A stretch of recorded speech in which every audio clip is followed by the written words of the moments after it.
गुजारत त ज़ात शहर मिट्टी जीड़ी लीला ज़ात शहर मिट्टी जीड़ी लीला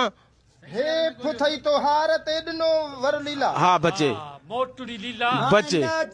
बचे बचंदी बचे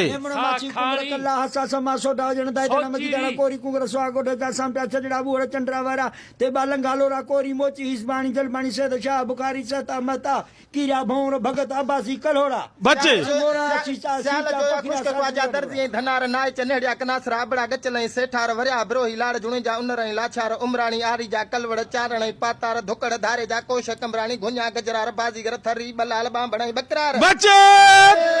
बचंदी बचंदी बचे बचंदी गुजारत बचंदी उस्ताद वडो वेठो आ उस्ताद वडो वेठो आ चवंदो तो उस्ताद वडो वेठो आ खोलियो गुजारत साईं राणा शेरमन साईं गुजारत खोलियो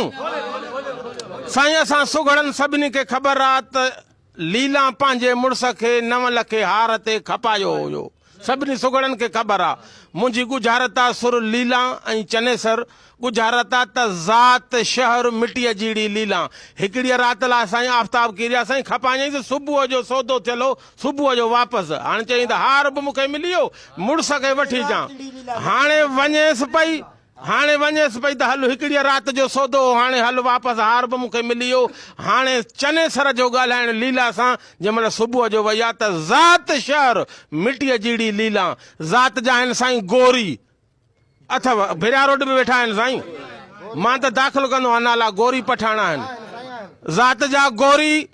साईं शहर अथव हीअ खाई 3-4 खायूं न हे खाई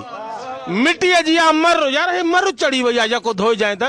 चएसि पियो गोरी खाई मरुड़ी लीला जो मूंखे तो मुड़स खे हार ते खपायो आहे।